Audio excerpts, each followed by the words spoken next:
Hello, everyone, and welcome to the Identity Line Global Regtech 101. And we have most of the presenters. We're still waiting for Lisa. She's having a small issue logging in, but she will be with us very shortly. A few things before we start. One is you're always welcome to ask questions during the presentation. We will have a time at the end where we can go ahead and address those questions the best we can. If there are more questions that the time allocates for us to answer, we will go back with you and respond to those questions offline. So as we start, I wanted to make first an introduction and on the panel and the people that we have and on the call. So first, Ms. Lisa Dawson. Lisa is a well-recognized expert on operationalizing risk mitigation strategies and combat the exploitation of payment systems and financial services, and specializes in detailed channels. She was the architect of Bitstamp USA's compliance program. For those of Bitstamp was the virtual exchange. She also had CD's global payment method products, and she provided advisory oversight for stakeholders in more than 150 countries. Throughout her career, Lisa has authored innovative works to deconstruct global trends and patterns of financial crimes and develop corresponding lectures. So thank you, Lisa, for joining us. As I said, she will be with us shortly. She's still trying to get access to the interface. Juan Lozada, he is a U.S. manager for the anti-money laundering and counter-terrorist financing of MoneyGram International. He's also an attorney with significant experience in litigation and international anti-money laundering and financing and counter-financing of terrorism. Previously an Army officer, which was recognized with several U.S. and foreign awards during his military career. His primary successes including the responsibility for helping to create a yearly Inter-American Forum of Military Justice Leaders, assisting several Latin American armies in developing their operational law capacity. So welcome, Juan, to the panel. And last but not least, Mr. Oscar Joffre. He is right now the number 7 most influential speaker on FinTech. He brings a background of 25 years in senior management, marketing, investment relationships, and sales. He's currently co-founder, president, and CEO of Core Connect, which is a global leader in ecosystem infrastructure platform for capital markets and crowdfunding, and has been recognized as one of the 10 most influential Hispanic leaders in Canada. And he was awarded the Vision 2012 Businessman of the Year by the Toronto Hispanic Chamber of Commerce on September 2012. So welcome, Oscar. Welcome everyone to our webinar. So with that, and while Lisa continues to try to join in the thing, let's start. And the one thing I wanted to start out with. Oh, and I guess I didn't introduce myself. I'm Jose Caldera. I'm going to be moderating the panel. I'm the VP of Products and Marketing for Identity Mind. I have been since the very beginning, but I'm also an avid speaker in terms of risk assessment, anti-fraud, anti-money laundering, and network and computer security. All right, so it seems that we have Lisa on the line. Welcome, Lisa. Apologize of all the difficulties to joining, but now we have everyone. So with that, then let's start a little bit with what we're going to cover. And the first thing we're going to do is to talk a little bit about Regtech, the basics, and understand the scope of regulatory technology, which it is not necessarily a new thing. Regulatory technology, it has existed for many years, but now it kind of is sort of we have a new buzz term, I guess, for what the type of technology that helps companies and businesses to achieve their regulation. So with that, I wanted to start with Oscar. So Oscar can give us, from his perspective, an overview of the whole space of regulatory technology. Oscar? Good afternoon, everybody. Thank you very much for the introduction, and I hope I do it justice. I guess he is right. Jose is correct. The regulatory technology has been around for years, but what's making things very different now is that Regtech is at the core of every disruption we're seeing globally, both in fintech, insurtech, legal tech, and org tech. So none of these disruptions can actually occur without fundamentally disrupting how the compliance element is dealt with. And we are just at the early stages of Regtech as far as actually disrupting it. We're seeing some fantastic tools that are making things easier, but we really haven't disrupted the entire food chain. And what is important to understand this era in Regtech versus other themes that we've had in the past is that we are no longer operating in silo applications, standalone implementation. We're now looking at fully integrated solutions in all aspects of a banking solution, insurance, and so on that have an effect with Regtech. So, and we're going to be seeing very much in the market, we're going to see three different splits. In the Regtech, we're going to see it from the compliance side. There'll be solutions there. There'll be solutions for the KYC, KYP, CDD, which are important, and regulatory models. So we are going to have, for the very first time, an essence of disruption.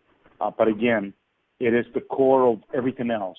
None of the other techs that are being disrupted will have any impact in the market without Regtech first clinching its heels and making that a fact.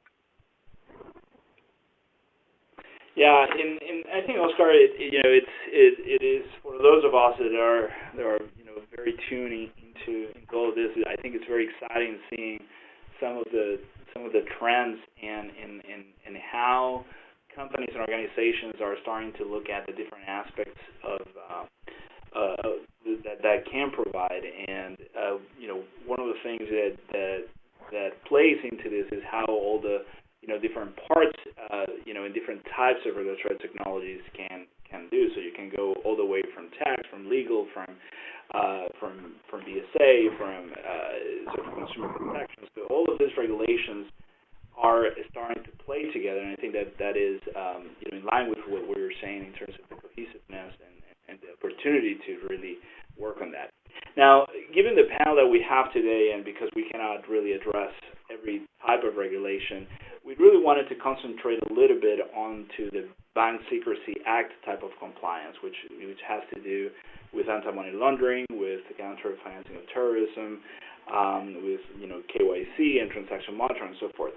So, Lisa, if you could give us, kind of a try to narrow it down. Why don't we give that framework to the audience, and when we start talking specifically about the type of BSA compliance and the type of regulatory technology associated with BSA compliance. Sure, Jose.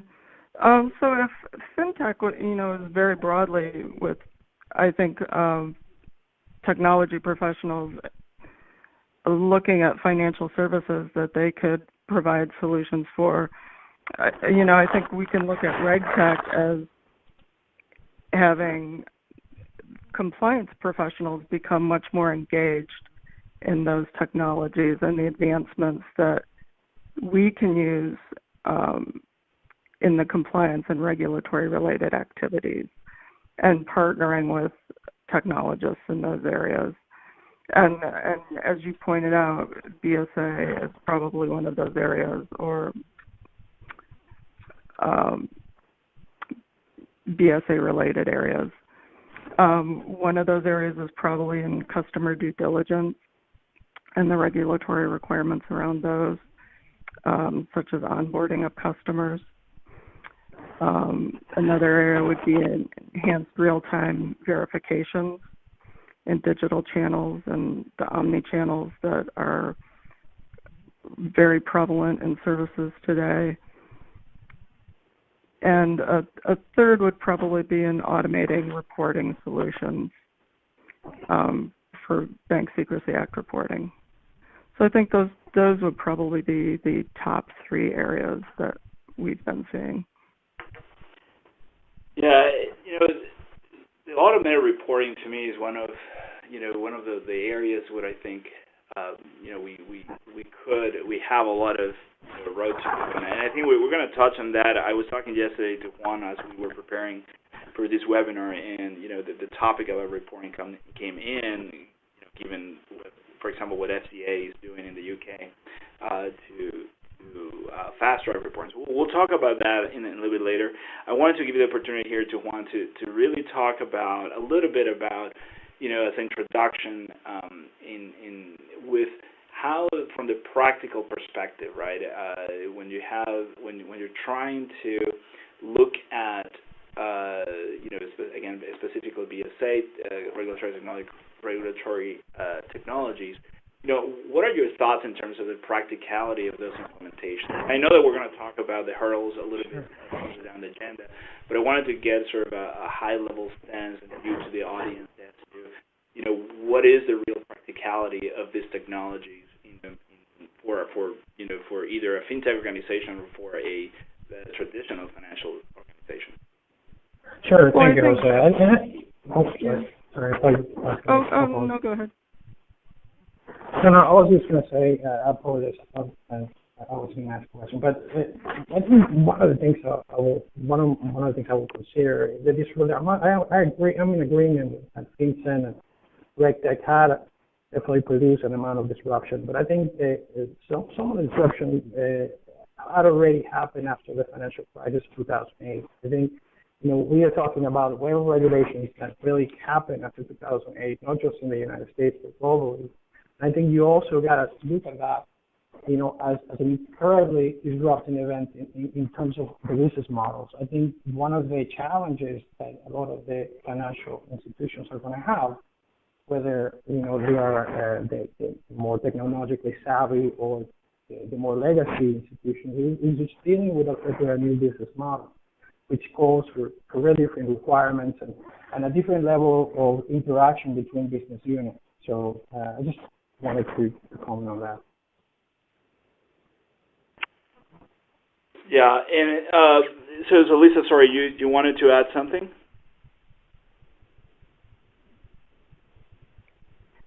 All right, so that whole aspect of how from the regulatory perspective, whether what you can see, what you can do with the technology, I think that is obviously plays a part into how do you decide then how to choose a solution. So I think the next part of this webinar, I think we wanted to talk a little bit about what things you would take into consideration when you are researching a Regtech solution.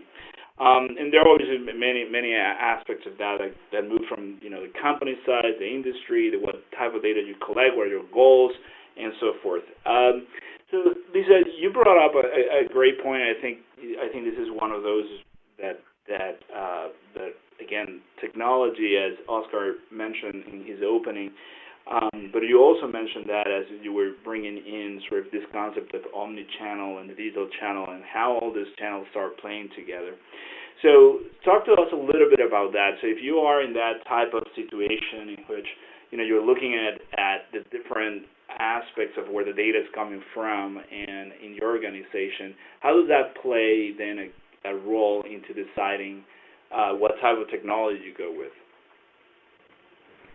Well, it obviously plays a huge role, and it's a role that, it's not just touching compliance, and it's one where you want to be interacting across your organization, and it's one where you have to look at who's the customer touching, right? It's the customer's not only interacting with you in compliance, but it's the customer's interacting in those channels across the organization with the business.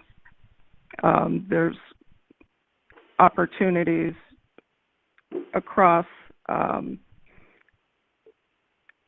sharing that customer across your entire organization. Right. So when you're looking at partnerships across the institution, and looking at that Regtech life cycle, And a good example I would say would be like a social media Regtech, where social media is involved in Regtech, right? Those are some solutions where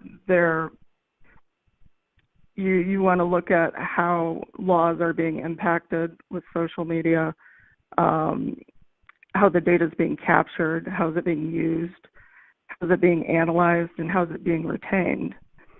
And that doesn't just touch compliance.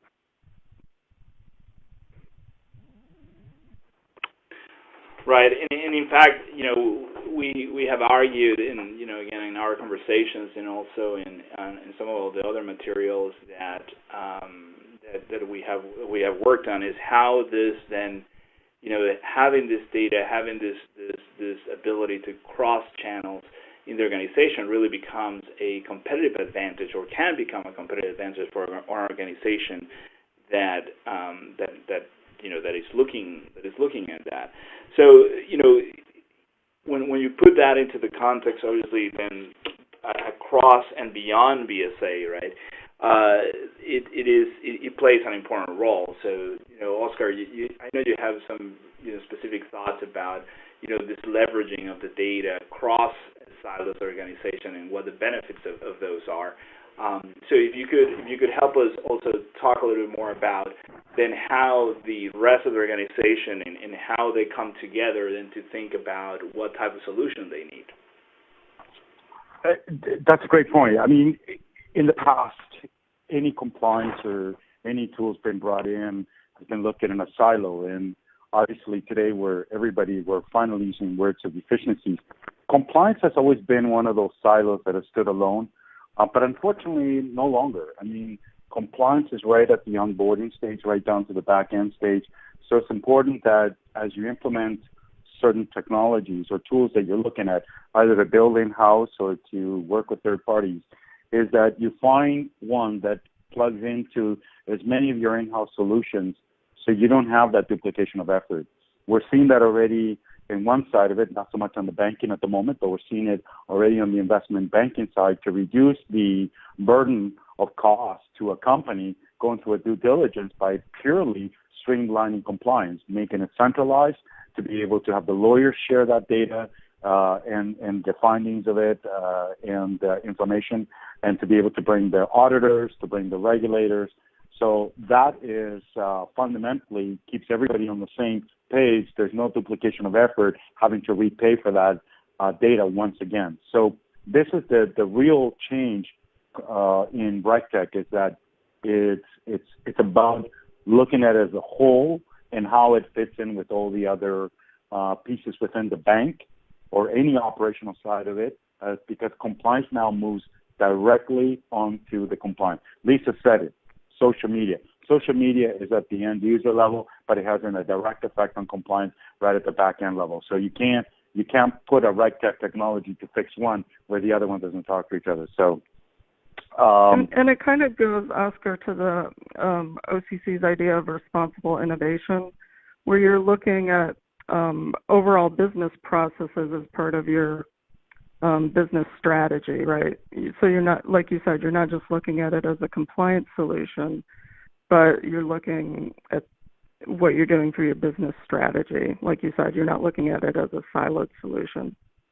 100%. And I think that's really there's a lot of changing elements to this, and I've seen it firsthand as we're implementing it more on the investment banking side. We're touching a little bit on the bank, and the first thing I always say, I mean, if this isn't part of the overall stream, we're going to be reduplicating this all over again, and somebody's got to pay for it. So, but I think that the vendors we're seeing today, or some of the disruptors, I should say, I apologize for that, is that they are looking at the entire cycle of that compliance from the front end, meaning the end user, right down to the compliance side that has the ultimate effect by the issues at hand. So I believe in the next 12 to 24 months, we're going to finally see a hint of that total disruption.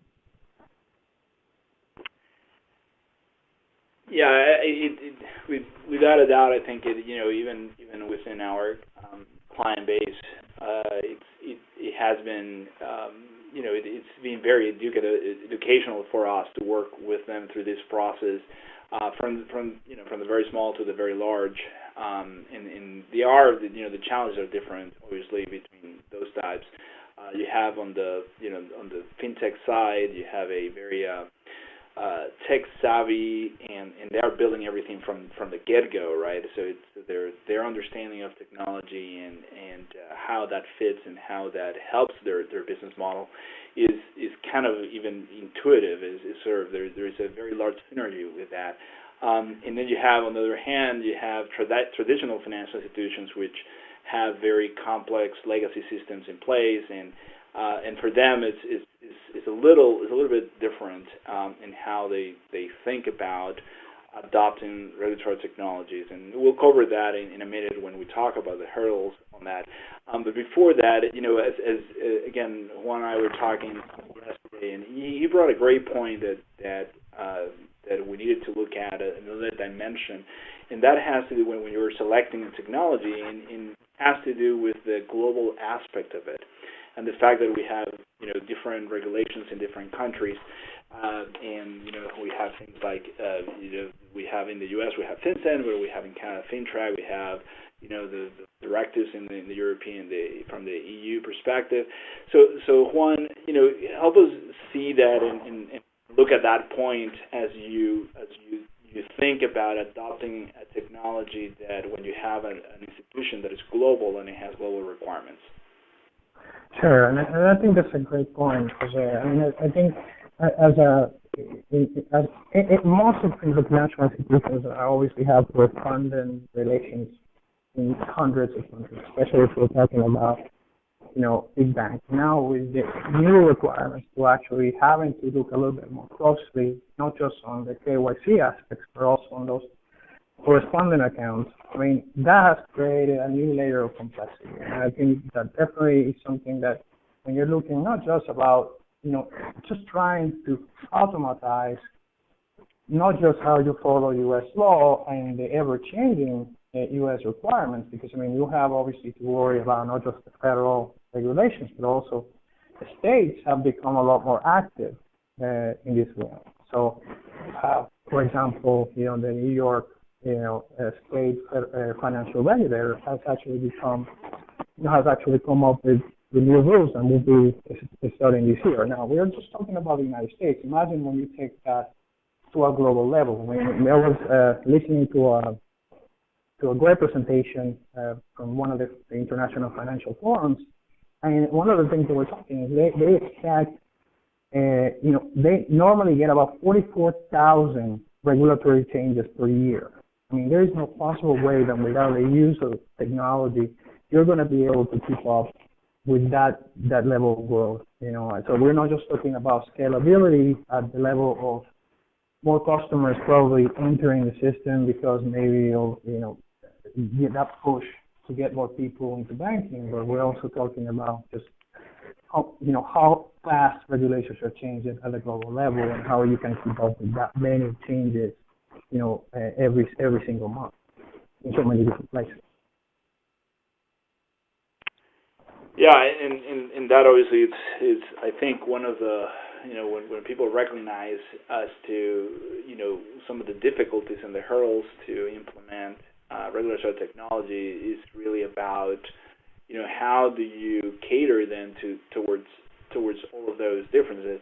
And in FCA, I have to say, my conversations with the different regulatory agencies, FCA actually, in my mind, is such a strong, is a little bit ahead, I would say, from most other places, with their ideas of sandboxing, where fintech models can go and sort of play within their sandbox and starting to understand what are the regulatory aspects of that. I wish we had some that in here with FinCEN, but we're not quite there yet. So it's always good to see that regulators are also trying to help, at least in certain regions, are trying to help develop and foster the innovation of fintech and align it with the regulatory aspects of that. So I think this is a great segue to move into kind of the hurdles to actually implement the regulatory technology. Why don't we start with talking about the legacy systems? Legacy systems in a way are, again, I think I make a distinction here between traditional financial organizations and fintech, just because fintech, again, they are new, they are building this thing, they don't have to deal with, silos of operation. They don't have to deal with necessarily, right, or one would think they wouldn't have to deal with mainframes that have been sitting around for 50 years and try to coalesce hundreds of applications that are internal to large financial institutions. So why don't we start there on the legacy system? And Lisa, if you could, you've worked obviously with traditional financial systems, so you have a first-hand experience about that difficulty. So why don't we start talking a little bit about that? Sure. No matter what size institution you're at, I think you want to start out with looking at your risk assessment to help you prioritize the use of any new or improved products or services for your consumers or your business, and have that be how you decide on sound risk management for your overall business strategy. And I've found that, like you said, whether it's a large financial institution, an MSB, or even a fintech company,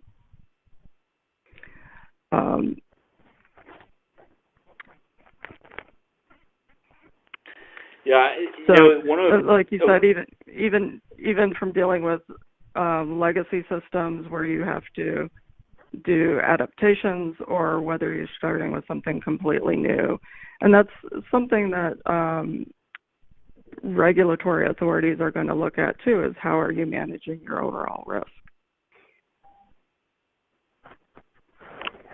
Right, and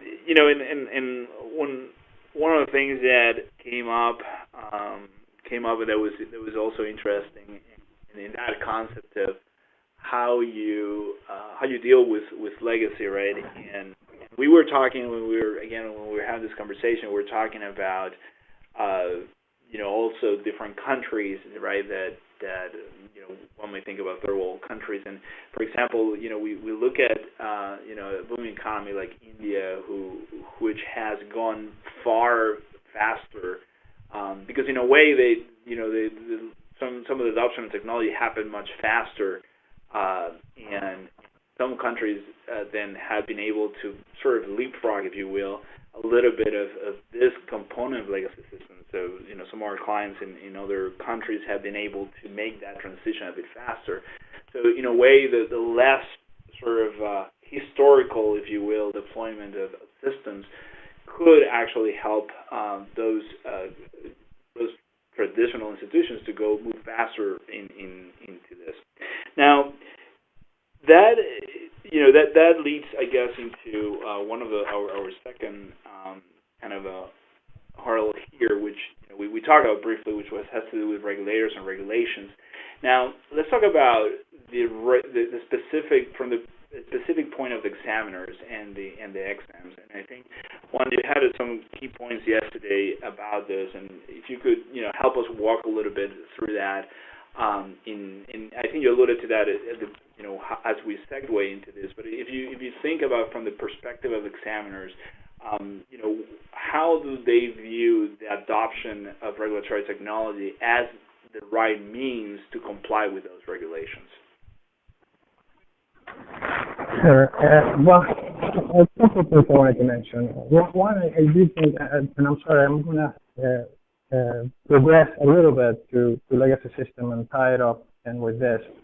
I think most institutions, most financial institutions are realizing that the level of complexity is such that they won't be able to completely close those silos unless they bring outside help. I think that has become very, very clear.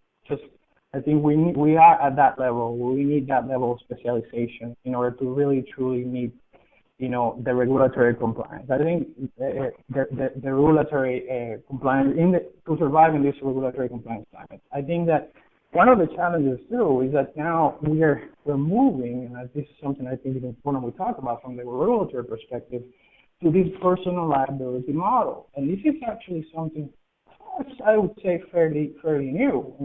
Commonly, financial institutions that run afoul of the BSA, normally were placed into the fair prosecution agreement, and normally the fines were on the finding of liability that was hold was to the institution. I think more and more we are seeing a trend, and again we're talking about the New York financial regulator when they are looking for these financial institutions to point the finger at specific individuals that might have been able to prevent these violations by ensuring that there was a better system in place. So we are actually now extending that bubble of liability further and further. And so now this closing the silos also becomes a matter of ensuring that executive board, that chief compliance officers that now has to, according to the law of New York, certify that this compliance program is in line with the expectations and the standards set up by in this case, the New York regulator.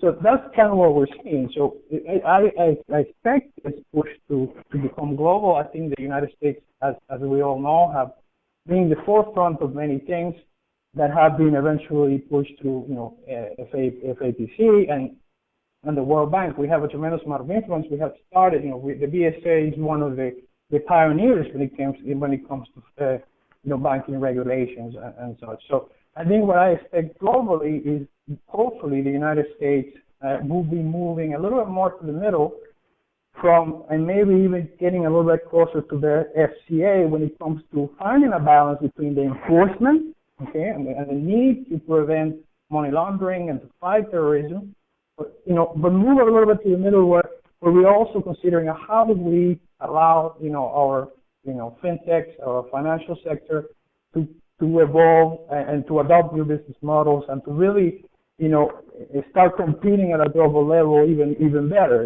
with a better footing, with a better with a little bit more of a flexible regulatory requirement, which would include like you well said, Jose, these concepts like the regulatory sandbox, where you are actually able to work with the regulators. So the solutions are going to come, I think, more and more from this interaction between the regulators and the financial institutions or the different players. I think that's how we want to find that balance. Indeed, I think I actually agree, wholeheartely with this, and I think now that again the FCA has set some at least some clarity or at least some good ideas on this. We have Hong Kong and Singapore and Australia that are following suit, basing their models on what the FCA has done, the sandbox model. Now, Oscar, you have also a very obviously perspective with Canada, which recently came out with specific regulations, I would say very specific regulation when it comes to KYC. So how do you see this discussion that Juan was leading from your perspective, that that you are so in tune with the with FinTrack in Canada?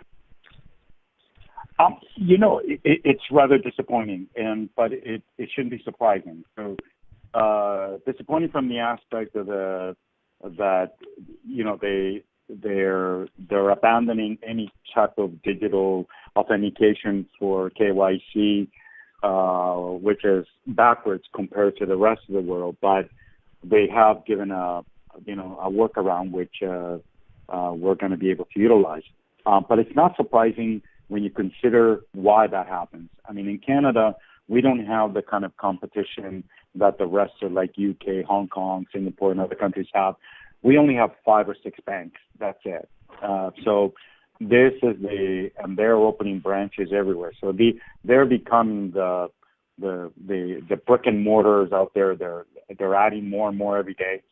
Out of our 5 banks in Canada, 3 of the CEOs have gone out to the media and indicated they don't believe in fintech or Regtech. They think it's a fad. So that gives you a clear indication of the mentality. But as to what Juan was saying, I don't think that banks will be able to, or countries will be able to keep working in that mentality.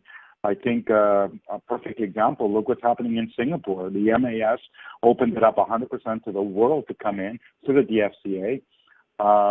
And banking, as we know it, is changing. Whether we bank with a bank in the UK or Singapore, they still have to follow IMF rules. So for a company, I don't care if I have to bank abroad. It's not going to make those major hurdles that we see. So I think countries that try to tighten the belt and go backwards are going to only hurt the incumbents, because those other markets are fast pacing the entire process.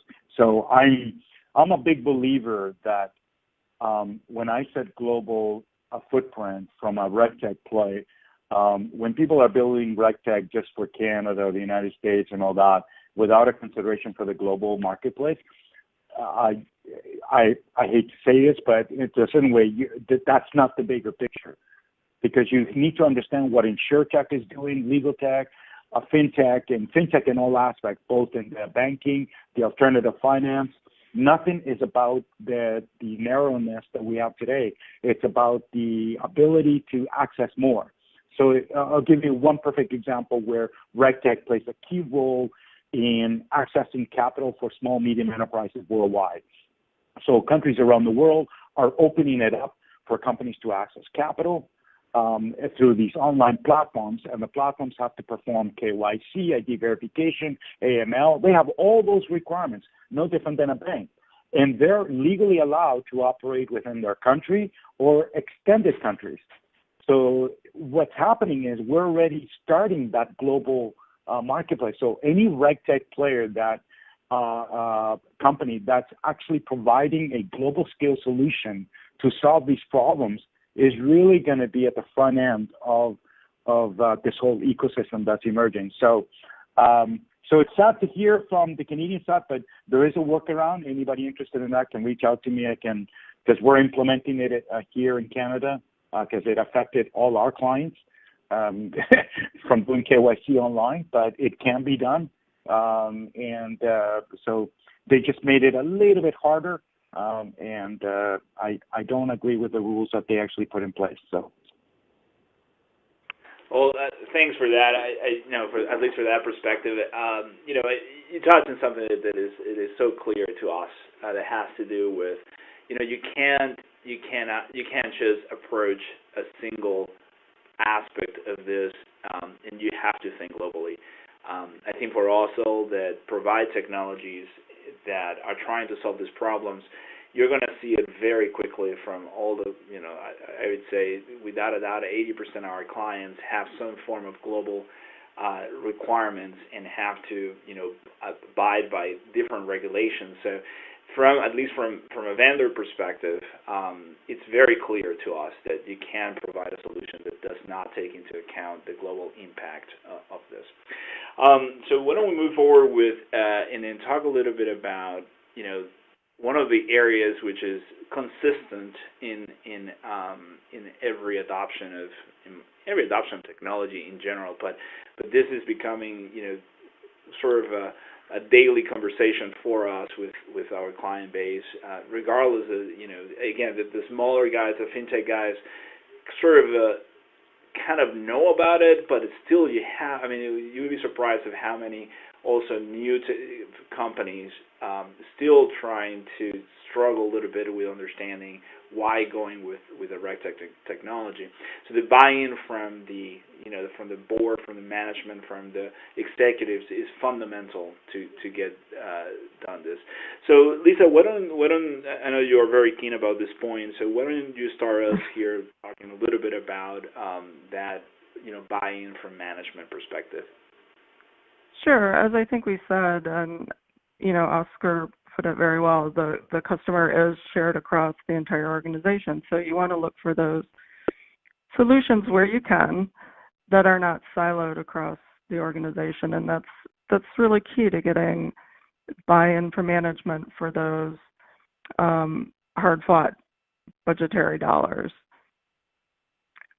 And we did give a few examples of applications, and Juan gave a few of those global applications as well. So I think wherever you can look for global solutions where there can be shared dollars across business lines, and where compliance and Regtech solutions are not looked at just in terms of a compliance cost center, that's going to be critical for you to getting that management buy-in. So one of the things that we face, I would say consistently, but I would say that certainly we've seen across a portion of our client base is that, it could be daunting, right? So when you go to someone and say, hey, you need to normalize all your data such that you have a single taxonomy for talking, fraud and compliance and in KYC and transaction monitoring. So it could look look daunting just because of the amount of things that you have to create, and we have cases in which starting small is better. We have cases where we have seen an overhaul of the internal platform.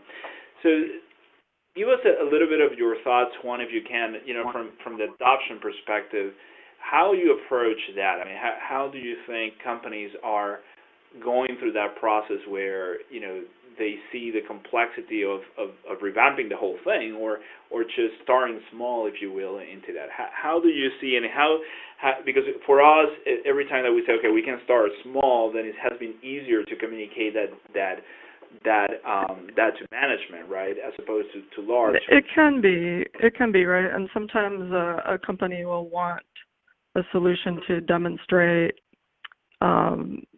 success through a pilot. That's always something that I've seen, especially with larger institutions who want to be sure that your solution will be scalable.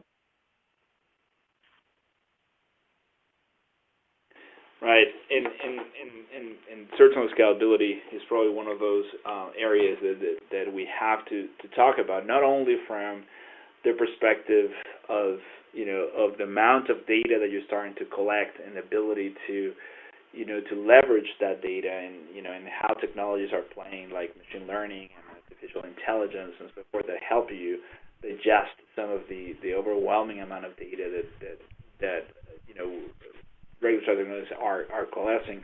So I think when we talk about scalability, I think there are a couple of aspects. We already talked about the regulatory aspects of scalability from the global perspective.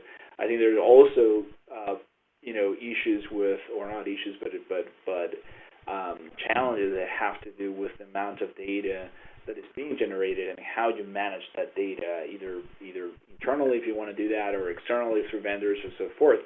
And that's a big issue too, right? Because you have on the slide jurisdictions where with different regulations, and a lot of these solutions will be cloud-based.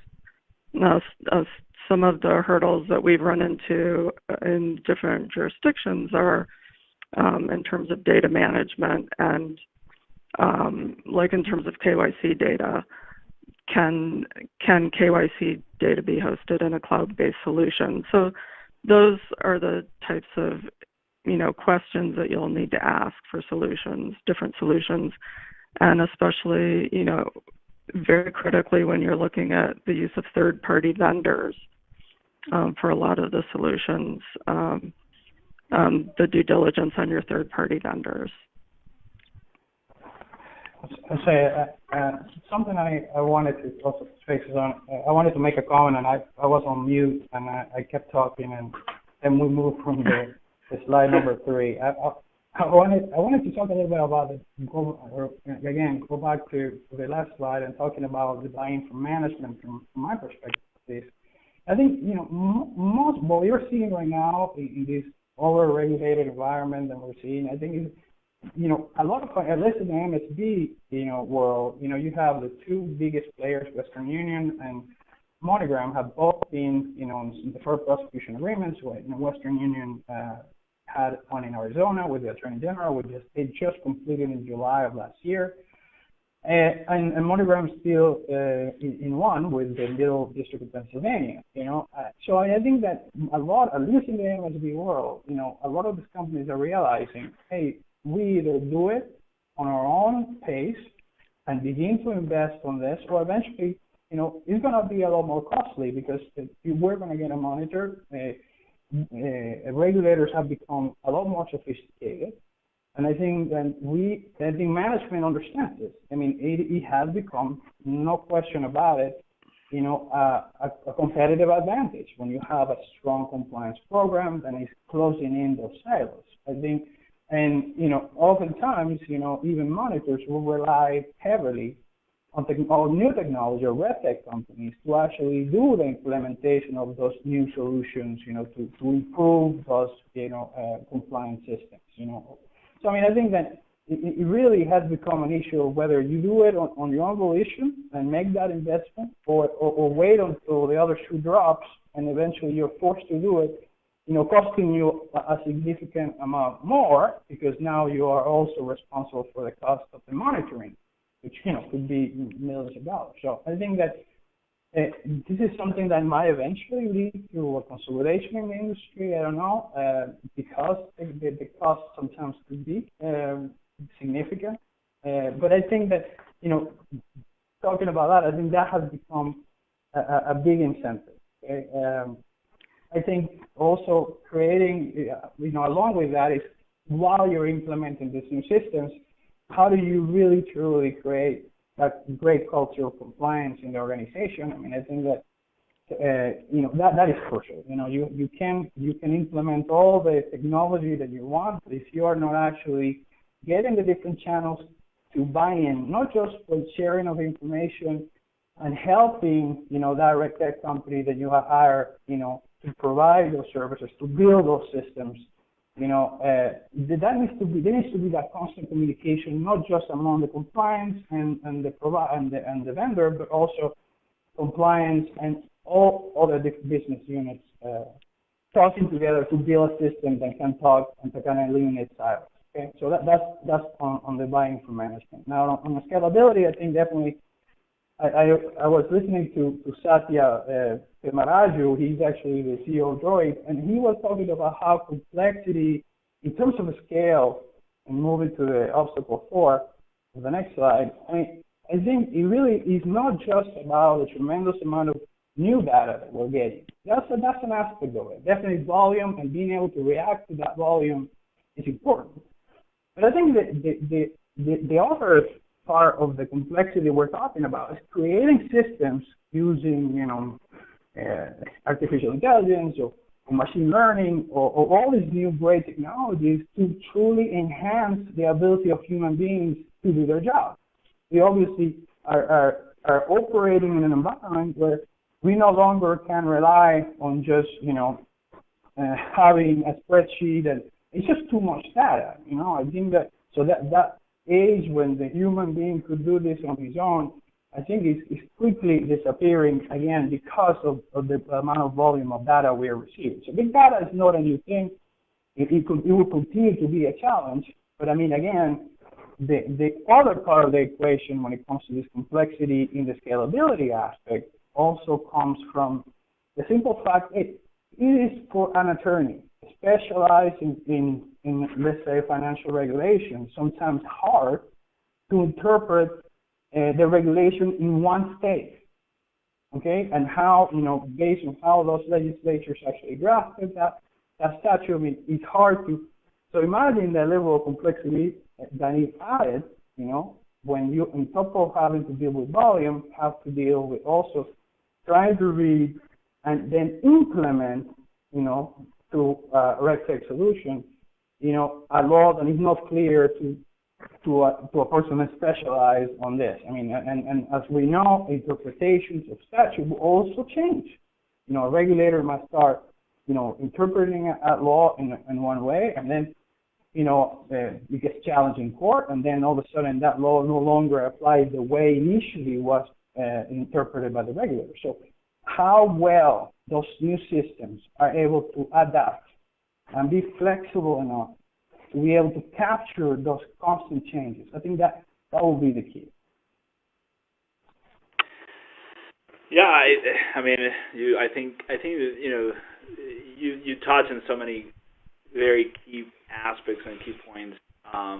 Not only on the motivation and drive to the adoption or to get that buy-in from management.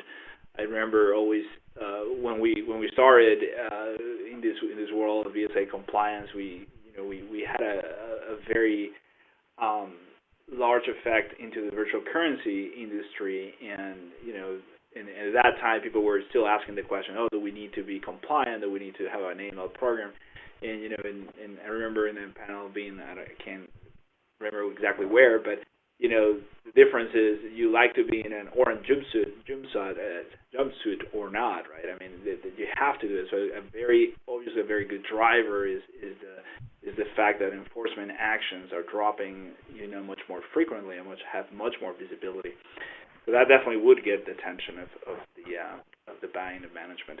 So this has been a great discussion so far. I'm going to move forward to the last part on kind of if we could get each one of the panelists to give us your recommendation. Obviously you are very savvy in this world, so I think the audience would value greatly your final words of wisdoms, if you will. So Oscar, why don't we start with you and give us sort of your final remarks as we close this webinar. Thank you. I mean, for my closing remarks to any technology that is being implemented, I think Lisa has brought up interesting issues. I think the underlying thing here, though, that is very different than any other historical paradigm shift or anything like that, is that I call it the first time of all the business pillars being affected simultaneously. We have never had insurance, banking, investment banking, legal organizations being impacted all simultaneously. So back to Jose's point, which is for those who are standing still waiting for something to happen, for a value, to validate or to get management buy-in, it's already been done.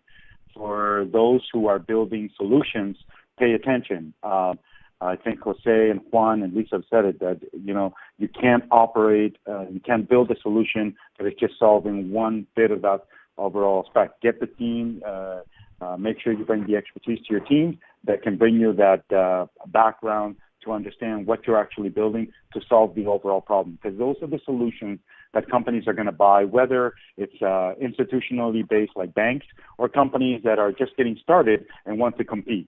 Either or, they're going to need those kind of solutions.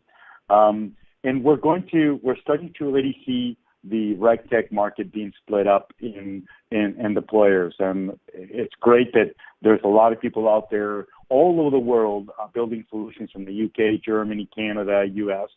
But what is really interesting, most of these players are building global solutions, and they're even being extremely creative by adopting blockchain, which is, again, another form of really putting a disruption in Regtech. So for me, anybody implementing technologies today in Regtech, it's one of those decisions you now need to make in order to stay competitive and stay in business, and to those supplying it, make sure that you're providing a global solution. I think on closing, there is a list of providers that we put together that you can look at, and they've been broken down for you, so you can check them out, and they're broken down for you in areas of compliance, so you get an idea of those providers that are providing certain elements of compliance internally to those who are providing the KYC and CDD. And you'll notice some of them are already crossing both. And then we have those that are providing regulatory models as well to help the big banks and any legacy systems to be able to understand the impact of the new Regtechs coming in. So But if anybody has any questions, I can be easily found through LinkedIn and Twitter or through Jose, and I'd be more than happy to share any other additional information. Thank you. Thank you, Oscar. Appreciate that. Lisa, any final remarks from your side? Sure. So I think just to summarize again what we've all been saying, taking a strategic view of Regtech investments kind of changes the view of compliance from a cost to the business to value generation. So remembering that the customer is at the center of regulation and it is shared by both the business and compliance. So we have data integration and technology infrastructure requirements that can prevent fraud, money laundering, and cyber attacks. These can generate downstream business benefits just apart from lessening enforcement actions and the costs, which have just, since the post-2008 recession have totaled over $160 billion in fines, penalties, and settlements for noncompliance in the U.S. So look for Regtech solutions that can also build on user experience and enhancing existing networks, like we've been saying. And importantly, also work with regulators to explain those proposed benefits in new Regtech solutions through your risk-based approach for your institution. So that'll be done through your risk assessment and also to outreach through your prudential regulator. And then finally, just where you can build partnerships through your institution. I know everybody always says that, but it's especially important where you have those potential funding dollars for these projects. There was a recent study done by Reuters. They are built on an assessment of Compliance 2016 cost report. And they said in that study that the budget allocated for Regtech was probably a quarter of budgets going forward, but people expected the need for Regtech to grow incrementally. So when you're challenged with those budgets, it's always helpful to get partnerships across your organization. Like Oscar said, don't look at those siloed solutions. Thank you, Lisa. Juan? Yes, thank you, Jose. Yeah, I think my parting words would be this. I mean, I think we're definitely seeing some exciting things in Regtech. I think we have understood the need to approach the problem from a multidisciplinary perspective. I think we are seeing more and more. A lot of these Regtech solutions are not just being thought of or by technologists, but also by compliance specialists, people that have operated in the legacy systems and understand some of the challenges. I mean, I think that obviously, and I'm going to say we use a quote and has probably been you probably are sick of hearing, but those who forget history are due to repeat it. And I think that we need to be careful when we are definitely seeing a tremendous amount of disruption on the financial services field. But that does not mean that eventually regulators won't put up with some of these great ideas. And I think sometimes they don't move as fast as technology does. They don't move as fast as innovation does. So we need to keep that in mind. I think we need to frame the problem. I think this seems rather simple, but I think oftentimes we jump to creating technology solutions without actually understanding the problem. And in order to understand the problem, you're going to have to have that buy-in from the customer that is working with you to develop the systems and ensuring that you're getting all the different players involved. I mean, that will be the only way to eliminate those silos. And I'm now talking just about when you're trying to use Regtech solutions for companies and for regular financial institutions. I mean, I'm not necessarily talking about fintech because that might be a little bit different in some instances because they're creating a whole new models of business. So that will be my parting comments. Thank you so much to everybody. And again, I also can be reached in LinkedIn, and I'm more than happy to answer any questions you might have. Thank you, Juan. Appreciate that. So we do have some questions from the audience, and I wanted to go. We are at the top of the hour. We still have 15 more minutes to go, but we're going to try to address. We really wanted to keep it within the hour, but let's go through the questions a little bit. The first question asks whether aren't large financial institutions building these tools internally. Some of them are, and I'll answer this quickly. Some of them are, without a question. Some other are looking at how to bring different vendors and different pieces of it inside the organization. The large institutions, I think, they look at many vendors, so they end up perhaps building sort of a framework in which vendors can plug in. So that's at least my experience on this. In the small fintechs, and the role of Regtech for small fitness, I think is very clear. You know, it's a way to expedite, it's a way to scale that they don't have. It's not the core of their business. So I think that there is a very large role for Regtech for small companies. And again, especially because usually the way that they are being created is also on pricing models that are much more accessible to smaller companies as they grow, then that grows. Instead of like very large deployments that we were used to, for example, transaction monitoring technologies in the past, they are very large endeavors, multi-million-dollar projects, and I think Regtech is offering the ability to grow with the solution, grow with the volume, so small companies can really benefit from that. We have a second question. I think that, Oscar, you probably are the right person to answer this. It says, what kind of tools are available for compliance around asset-backed securities to the SEC?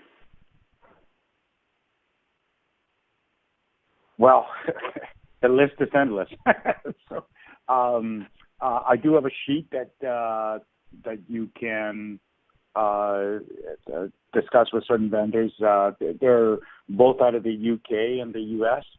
That could help you. So there is a number of tools, and again, it's all encompassing.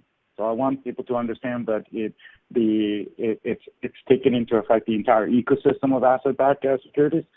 So I think, I'm not sure if we're providing you a sheet with all the list, but if not, as I said, you can find me very easy on social media. I'm very easy to get at, and I'll forward you the information.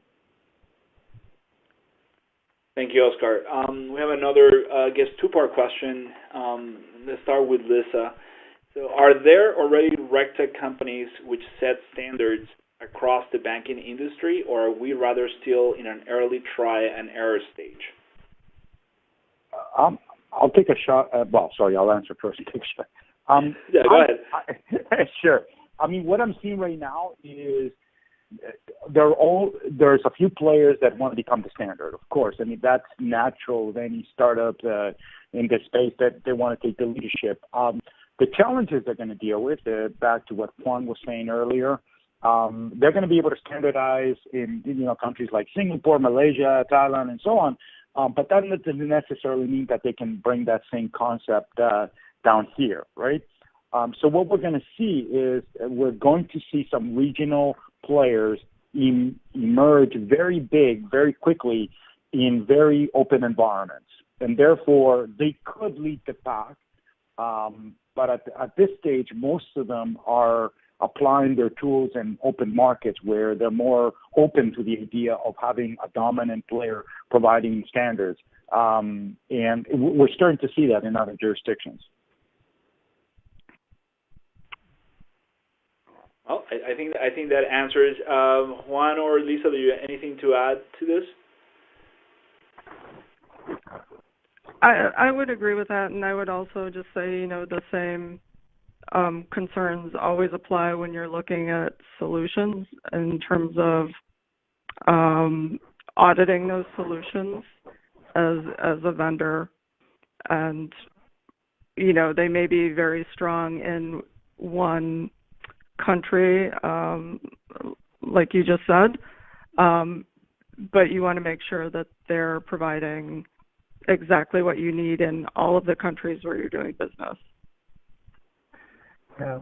The only thing I would add is that, you know, that's part of why, you know, this sector has become kind of an exciting sector to be in, because I think it really definitely has created space for a lot of companies. It's very hard to monopolize. You know, it's really hard to become good at everything because it does require an incredible level of specialization. So, I mean, especially when you're working globally. Exactly. I think what you're probably going to be seeing is, you know, smaller, you know, Regtechs all over the world really collaborating together without necessarily becoming part of the same entity. You know, I think because you do want to continue to have that entrepreneurial spirit, that ability to innovate, and sometimes it's hard to scale up when you become, you know, a lot bigger, you know, and you're trying to be so many things for so many people. So.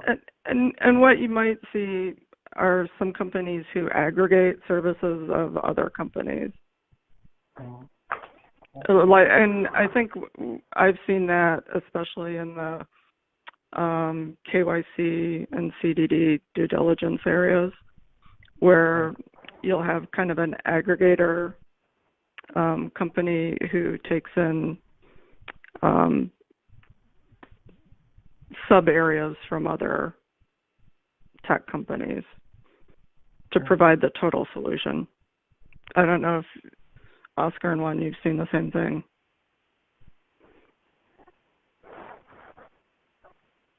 Yeah, I have, and I do believe that eventually we might be moving, because I mean, I think part of the disruptive nature of what we're seeing is that attempt to eliminate the middleman, right? Because we're seeing this in most of the business models that are coming in. So I would expect eventually, you know, to there be some sort of, you know, marketplace, you know, some I don't want to use Amazon as an example, but you know, some Amazon of Regtech, you know, where people will go and shop for the solutions that are better tailored to what they want, and almost have allow that almost direct interaction. You know, being a middleman, but a very undisruptive middleman. That's what I right, I just a marketplace. Right. Well, thank you very much. You know, to our panel, I think we're going to wrap it up. I've been in many webinars and panels in my life. I actually believe this was a great lineup. We had a great information, and I would encourage anybody in the audience, if you have further questions, please, you can reach us, you know, at us at IdentiMind, and we'll be happy to route the questions to, you know, either Lisa or Juan or Oscar. They are certainly a wealth of knowledge around this. So we'll be more than happy to work with you guys. And if you have further questions, there will be a follow-up with the slides and the recorded webinar in case you want to have access to it. And I want to thank, you know, very much Oscar, Juan, and Lisa for giving their time and helping us conduct this very educational webinar to the audience. So thank you very much, and have a great rest of the day. Thank you, everyone. Thank you.